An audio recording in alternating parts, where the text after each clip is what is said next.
Hi hello friends, welcome back to my YouTube channel. ಹೇಗಿದ್ದೀರಾ ಎಲ್ಲರೂ? I hope ನೀವೆಲ್ಲರೂ ಚೆನ್ನಾಗಿದ್ದೀರಾ ಅಂತ ಭಾವಿಸ್ತಾ ಇದ್ದೀನಿ. ನಾನು ಕೂಡ ಆರಾಮಾಗಿದ್ದೀನಿ.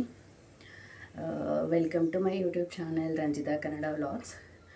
ಸೊ ಫ್ರೆಂಡ್ಸ್, ನಾನು ನಿಮ್ಮ ಜೊತೆ ಒಂದು ತುಂಬ ಖುಷಿ ವಿಚಾರನ ಹಂಚ್ಕೊಬೇಕು ಅಂತ ಇದ್ದೀನಿ. ಅದೇನಪ್ಪ ಅಂದರೆ, ಇವಾಗ ಆಲ್ರೆಡಿ ನಿಮಗೆ ತಮ್ಮನೇಲಿ ನೋಡಿ ಗೊತ್ತಾಗಿರುತ್ತೆ. Yes, we are expecting. So ನಾನು ಪ್ರೆಗ್ನೆಂಟ್ ಇದ್ದೀನಿ ಆ್ಯಂಡ್ ತುಂಬ ಖುಷಿ ಆಗ್ತಾಯಿದೆ ನನಗೆ ಈ ವಿಚಾರನ ನಿಮ್ಮ ಜೊತೆ ಶೇರ್ ಮಾಡ್ಕೊಳ್ಳೋದಕ್ಕೆ. So currently I am in my 9th month of pregnancy. ಅದಕ್ಕೋಸ್ಕರ ನಾನು ವರ್ಕ್ ಫ್ರಮ್ ಹೋಮ್ ಮಾಡ್ತಾಯಿದ್ದೀನಿ ಇವಾಗ. ಸೊ ಎಸ್ ಫ್ರೆಂಡ್ಸ್, ಸದ್ಯದಲ್ಲೇ ನಮ್ಮ ಮನೆಗೆ ಒಬ್ಬ ಪುಟ್ಟು ಕೃಷ್ಣನೋ ಇಲ್ಲ ಪುಟ್ಟು ಲಕ್ಷ್ಮಿನೋ ಬರೋದ್ರಲ್ಲಿ ಇದ್ದಾರೆ. ಅದು ನಿಮ್ಗೆ ತುಂಬ ಜನಕ್ಕೆ ಗೊತ್ತಿರಲ್ಲ ಅನಿಸುತ್ತೆ. ಸೊ ಇದು ನನ್ನ 2ನೇ ಪ್ರೆಗ್ನೆನ್ಸಿ. ಸೊ ನನಗೂ ಆಲ್ರೆಡಿ ಒಬ್ಬಳು 6 years ಮಗಳಿದ್ದಾಳೆ. So she is in first standard ನಾವು. ನಾನು ಆಗಲೇ ಹೇಳಿದಾಗೆ 9th ಮಂತ್ ಪ್ರೆಗ್ನೆನ್ಸಿ ನಡೀತಾ ಇದೆ ಇವಾಗ. ಸೊ ನಾನು ನಿಮಗೆ ನನ್ನ ಡ್ಯೂ ಡೇಟ್ ಯಾವಾಗ ಮತ್ತು ನಾವು ಯಾವ ಹಾಸ್ಪಿಟಲ್ ಚೂಸ್ ಮಾಡಿದ್ದೀವಿ ಅದೆಲ್ಲದನ್ನು ಈಗ ಮುಂದೆ ಹೇಳ್ತೀನಿ. ಸೊ ಇನ್ನೂ ಯಾರ್ಯಾರು ನನ್ನ ಚಾನಲ್ಗೆ ಸಬ್ಸ್ಕ್ರೈಬ್ ಆಗದೆ ವೀಡಿಯೋಸ್ನ ನೋಡ್ತಾ ಇದ್ದೀರಾ, ಪ್ಲೀಸ್ ಸಬ್ಸ್ಕ್ರೈಬ್ ಮಾಡಿ. ನಿಮ್ಮ ಸಪೋರ್ಟ್ ತುಂಬಾ ಮುಖ್ಯ. ಈ ಟೈಮಲ್ಲಿ ನಿಮ್ಮ ಪ್ರೀತಿ ಪ್ರೋತ್ಸಾಹ ತುಂಬಾ ಮುಖ್ಯ. ಸೊ ಇನ್ನೂ ಯಾರ್ಯಾರು ಸಬ್ಸ್ಕ್ರೈಬ್ ಮಾಡ್ಕೊಂಡಿಲ್ಲ ನಮ್ಮ ಚಾನಲ್ನ ಸಬ್ಸ್ಕ್ರೈಬ್ ಮಾಡಿ, ಮತ್ತು ಅಲ್ಲೇ ಪಕ್ಕದಲ್ಲಿರುವಂಥ ಬೆಲ್ ಐಕನ್ನ ಪ್ರೆಸ್ ಮಾಡಿ. ಸೊ ನಾನು ಯಾವುದ್ಯಾವ್ದು ಹೊಸ ವೀಡಿಯೋಸ್ನ ಹಾಕ್ತೀನೋ ಆದಷ್ಟು ಬೇಗ ಅದು ನಿಮ್ಮನ್ನು ತಲುಪುತ್ತೆ. ನಿಮಗೆ ನಾನು ವಿಡಿಯೋ ಅಪ್ಲೋಡ್ ಮಾಡಿದ ತಕ್ಷಣ ನೋಟಿಫಿಕೇಷನ್ ಬರುತ್ತೆ. ಸೊ ಫ್ರೆಂಡ್ಸ್, ಫರ್ದರ್ ವೆಯ್ಟ್ ಮಾಡಿದೆ, let's get start the video.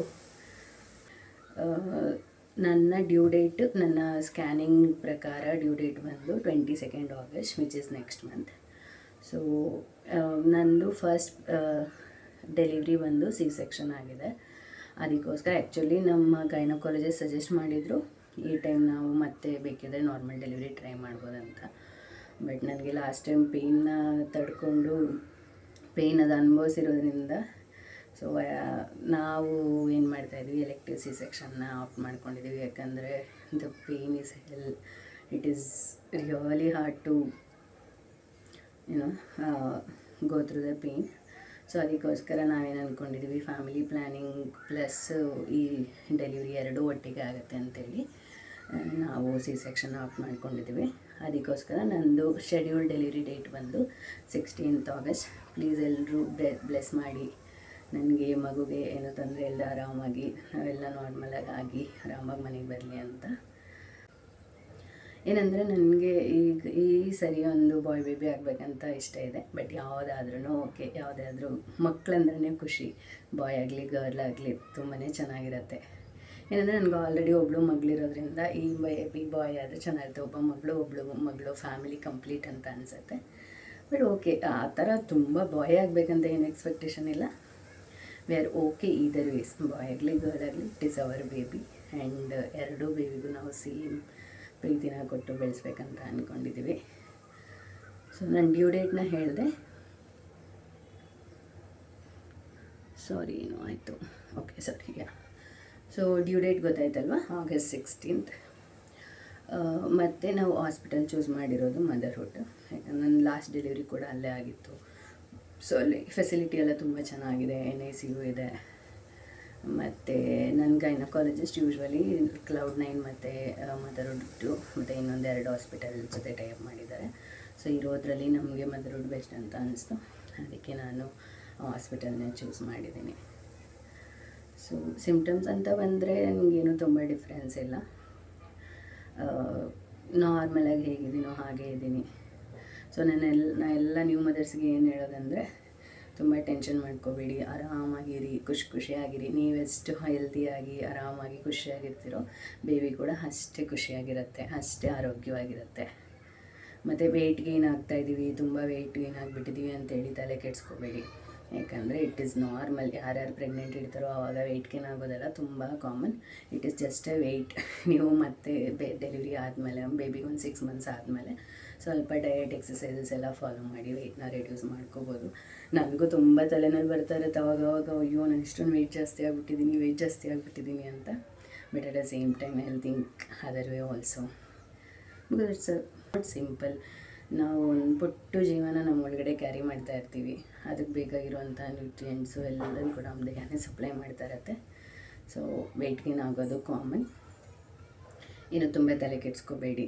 Weight ಜಾಸ್ತಿ ಆದ್ರೂ ಫ್ಯೂಚರಲ್ಲಿ ನೀವು ಕಡಿಮೆ ಮಾಡ್ಕೊಳ್ಬೋದು. ಬೇಕಿದ್ರೆ ನಾನು ನಿಮಗೆ ವೆಯ್ಟ್ ಯಾವ ರೀತಿ ರೆಡ್ಯೂಸ್ ಮಾಡೋದು, ನಾನು ಮಾಡೋಂಥ ಸೀರೀಸು ಬೇಬಿ ಆದಮೇಲೆ ಹೇಗೆ ಎಲ್ಲನೂ ಶೇರ್ ಮಾಡ್ತೀನಿ. ಸೊ ನಮ್ಮ ಚಾನಲ್ನ ಇನ್ನು ಯಾರಾದರೂ ಸಬ್ಸ್ಕ್ರೈಬ್ ಮಾಡಿದ್ರೆ ಹಾಗೆ ನೋಡ್ತಾ ಇದ್ದರೆ ಸಬ್ಸ್ಕ್ರೈಬ್ ಮಾಡಿ. ಮತ್ತು ಯಾವ ರೀತಿ ಸಾರಿ ನನಗೆ ತುಂಬ ಬ್ರೀದಿಂಗ್ ಇದಾಗ್ತಾಯಿದೆ. ಸೊ ವಿಡಿಯೋನ ಸಬ್ಸ್ಕ್ರೈಬ್ ಮಾಡ್ಕೊಳ್ಳಿ ಮತ್ತು ಲೈಕ್ ಮಾಡಿ. ನಿಮಗೆ ವಿಡಿಯೋ ಇಷ್ಟ ಆಯ್ತು ಅಂದರೆ ಲೈಕ್ ಮಾಡಿ, ಕಮೆಂಟ್ ಮಾಡಿ. ನಾನು ಜಸ್ಟ್ ಸ್ಟಾರ್ಟ್ ಮಾಡಿರೋದು ಯೂಟ್ಯೂಬು, ಏನಾದರೂ ಮಿಸ್ಟೇಕ್ಸ್ ಇದೆ ದಯವಿಟ್ಟು ಕ್ಷಮಿಸಿ. ಮತ್ತು ಕಮೆಂಟ್ ಮಾಡಿ ತಿಳಿಸಿ, ನಾನು ಅದನ್ನು ಇಂಪ್ರೂವ್ ಮಾಡ್ಕೊಳ್ಳೋದಕ್ಕೆ ಟ್ರೈ ಮಾಡ್ತೀನಿ. ನನಗೂ ತುಂಬ ಎಕ್ಸೈಟ್ಮೆಂಟ್ ಇದೆ ಹೇಗಾಗುತ್ತೆ ಎಲ್ಲನೂ. ಮತ್ತು ಇದು ಯೂಟ್ಯೂಬ್ ಸ್ಟಾರ್ಟ್ ಮಾಡಿರೋದ್ರಿಂದ ಒಂಥರ ಇದು ನನ್ನ ಮೆಮೊರೀಸನ್ನೆಲ್ಲ ಕ್ಯಾಪ್ಚರ್ ಮಾಡ್ಕೊಳ್ಳೋದಕ್ಕೆ ಹೆಲ್ಪ್ ಮಾಡುತ್ತೆ.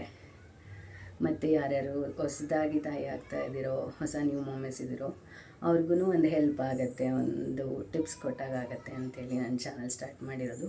ಸೊ ಸಬ್ಸ್ಕ್ರೈಬ್ ಮಾಡಿ, ಸಪೋರ್ಟ್ ಮಾಡಿ ಅಂತ ಕೇಳ್ಕೊತೀನಿ. ಸೊ ನಾನು ನೆಕ್ಸ್ಟ್ ವಿಡಿಯೋದಲ್ಲಿ ಬೇಕಿದ್ದರೆ ಡೀಟೇಲಾಗಿ ನನಗೆ ಏನೇನು ಸಿಮ್ಟಮ್ಸ್ ಇದೆ, ಮತ್ತು ಅದು ತುಂಬ ಗ್ಯಾಸ್ಟ್ರಿಕ್ ಪ್ರಾಬ್ಲಮ್ ಆಗ್ತಾಯಿದ್ರೆ ನಾನು ಅದನ್ನೇ, ನನಗೂ ತುಂಬ ಗ್ಯಾಸ್ಟ್ರಿಕ್ ಪ್ರಾಬ್ಲಮ್ ಇದೆ, ನಾನು ಹೇಗೆ ಅದನ್ನು ಮ್ಯಾನೇಜ್ ಮಾಡ್ತಾಯಿದ್ದೀನಿ ಅಂಥೇಳಿ ನಿಮಗೆ ಮುಂದಿನ ವೀಡಿಯೋದಲ್ಲಿ ತಿಳಿಸ್ಕೊಡ್ತೀನಿ. ಸೊ ಫ್ರೆಂಡ್ಸ್, ಇದೊಂದು ಖುಷಿ ವಿಚಾರನ ನಿಮ್ಗಳ ಜೊತೆ ಹಂಚ್ಕೋಬೇಕು ಅಂತ ಇತ್ತು, ನಾನು ಹೇಳ್ಕೊಂಡಿದ್ದೀನಿ. ಏನಾದರೂ ಡೌಟ್ಸ್ ಇತ್ತಂದರೆ ಕಮೆಂಟ್ ಸೆಕ್ಷನಲ್ಲಿ ತಿಳಿಸಿ, ನಾನು ಖಂಡಿತ ಆನ್ಸರ್ ಮಾಡ್ತೀನಿ. So thank you friends. Until next video ಹೀಗೆ ಸಪೋರ್ಟ್ ಮಾಡ್ತಾಯಿರಿ, ಪ್ರೀತಿ ತೋರಿಸ್ತಾ ಇರಿ. ನಮಸ್ತೆ.